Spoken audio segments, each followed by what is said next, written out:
बिहार में लगातार दूसरे साल टॉपर घोटाला सामने आया है। आर्ट्स में गणेश कुमार ने टॉप किया। संगीत की प्रैक्टिकल परीक्षा में उनको 70 में से 65 नंबर मिले हैं, लेकिन एबीपी न्यूज के कैमरे पर वो सरगम तक लगाना भूल गए। बिहार बोर्ड में पिछले साल टॉपर घोटाला हुआ था और इस बार भी कुछ हालात वैसे ही हैं। आर्ट्स के टॉपर पर इस वक्त कुछ सवालिया निशान खड़े हो चुके हैं। हमारे साथ बिहार बोर्ड में 12वीं के आर्ट्स टॉपर गणेश कुमार खुद मौजूद है। एबीपी न्यूज़ आज उनसे सारी बातें करेगा और ये जानने की कोशिश करेगा कि जो सवाल उनके ऊपर खड़े हो रहे हैं उनमें कितनी सच्चाई है। 250 किलोमीटर दूर यहाँ बिहार में एक रिमोट एरिया में आकर आप अपनी 12वीं का एग्ज़ाम दे रहे हैं। क्या लगता है, क्या कारण है इसके पीछे? गरीबी हालत से जूझते हुए हम घर छोड़कर निकल पड़े, तो इस तरह से भटकते हुए हम इस क्षेत्र में आए हैं, यहाँ समस्तीपुर में आए हुए हैं।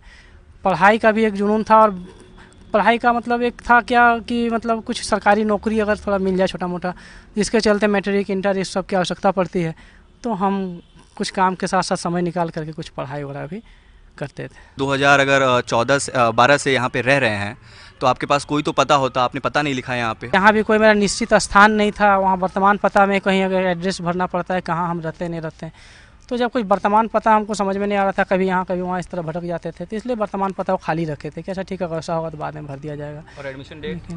एडमिशन 2015 में लिए हैं। फॉर्म पे डेट नहीं है? वो मिस्टेक हो गया होगा, हो सकता है, या भरने के लिए सोचे होंगे, हो सकता है छूट गया हो। होम साइंस चुनने के पीछे क्या कारण था? नहीं, जहाँ तक है होम साइंस गृह विज्ञान ये लड़की लोगों का है, उसमें खाना पीना पकावन से संबंधित होता है। लेकिन जहाँ तक हम समझते हैं म्यूजिक तो एक आम इंसान भी, एक पुरुष वर्ग के भी लोग बहुत अच्छे अच्छे सिंगर होते हैं, इसलिए ऐसा नहीं है कि म्यूजिक सिर्फ लड़की ही गाएगी। म्यूजिक आपने शौक के लिए लिया या कम मेहनत में ज़्यादा नंबर लाने के लिए? म्यूजिक जहाँ तक है शुरू से थोड़ा बहुत तो गा ही लेते थे, जैसे आम आदमी गा लेता है, और उसमें दोनों ही बातें रही कि कम मेहनत करके भी उसमें हम कुछ पास कर जाएंगे। आप अगर कुछ बजा के सुना सकें? हाँ, मोटा मोटी सारे गामा वगैरह हम अभी थोड़ा। हाँ, तो आप वही बजा दीजिए। सारे गामा पा धा नी सा रे मा गा पा नी सा रे गा मा। आपका हाथ सही से चल नहीं रहा, क्या कारण है?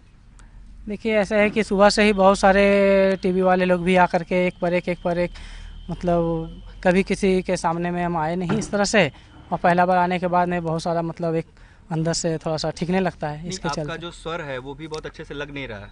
हाँ, ऐसा है कि गाना तो दूर की बात है, आप जो ये सारे गामा पा है वो भी आप सही से नहीं कर पा रहे हैं। सही से नहीं, इसलिए कि जैसे बहुत सारा गर्मी भी है और मुंह भी सूख जाता है।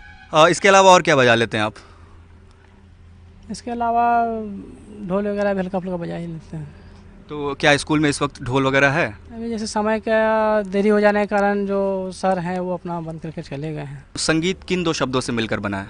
सुर और ताल से मिलकर बना है। नहीं, संगीत जो शब्द है उसका शाब्दिक संधि विच्छेद क्या होगा? सम जोड़ गीत, स म हलंत प्लस गमे दीर्घ। क्या मतलब होगा इसका शाब्दिक अर्थ क्या होगा? सम माने होता है बराबर, गीत माने गाना। मनोविज्ञान भी आपका एक सब्जेक्ट है, तो उसमें क्या रुचि नहीं है आपकी? मनोविज्ञान साइकोलॉजी वो भी है। हाँ, रुचि है। तो उसमें क्या क्या पढ़ाई की है आपने अभी तक? मनोविज्ञान साइकोलॉजी में भी जो है सो किसी का मनोविज्ञान मतलब हो गया कि किसी का हाव भाव देख करके उसके बारे में क्या वो सोच रहे हैं नहीं सोच रहे हैं, ये सब की दशा को समझ लेना ही मनोविज्ञान कहलाता है। तो थियोरी में इतिहास वगैरह भी पढ़ाया गया होगा? इतिहास भी पढ़ाई हुई है। नहीं, इतिहास मनोविज्ञान की इतिहास? हाँ, पढ़ाई हुई थी। अच्छा, अगर आप बता सकें कि भारतीय मनोविज्ञान का आधुनिक काल कब शुरू हुआ था? भारतीय डेट का फैक्ट से याद नहीं। अच्छा, कहाँ शुरू हुआ था ये कुछ पता है? नहीं बता। मनोवैज्ञानिक और मनोचिकित्सक में अंतर पता है आपको? मनोवैज्ञानिक जो मनोवैज्ञानिक कहने का मतलब हो गया कि जो विज्ञान के क्षेत्र में या किसी का देख करके मनोविज्ञान बता दे वो मनोवैज्ञानिक हो गया। मनोचिकित्सक हो गया जो कोई अपना दिमाग भूल गया है, नहीं समझ पा रहा है, तो एक पेंडुलम के सहारे उसको एकाग्रचित्र करके और उसका जानकारी करना ही वो मनोचिकित्सक हो गया। हिंदी में क्या आपने पढ़ा 2 साल 11वीं और 12वीं में? आपके कोई लेखक पसंद रहे हो या कोई कविता लिखने वाले? हिंदी में कबीरदास हैं, तुलसीदास जी हैं, बहुत सारे कवि हैं। कहानियाँ लिखने वाले? कहानियाँ गद्य पद्य में जो है सो फणीश्वर नाथ रेणु, फणीश्वर नाथ रेणु, रामधारी सिंह दिनकर, ये सभी कहानी अगर कोई कविता सुना सकें 2 या 4 लाइन की। बता सकते हैं। कल करे सो आज करे सो अब, पर में प्रलय होएगा बहुरी करेगा कब। ये कविता है। किसने लिखा है? ये कबीरदास जी। अच्छा, प्रेमचंद जी का जन्म कब हुआ था पता है आपको? मुंशी प्रेमचंद जी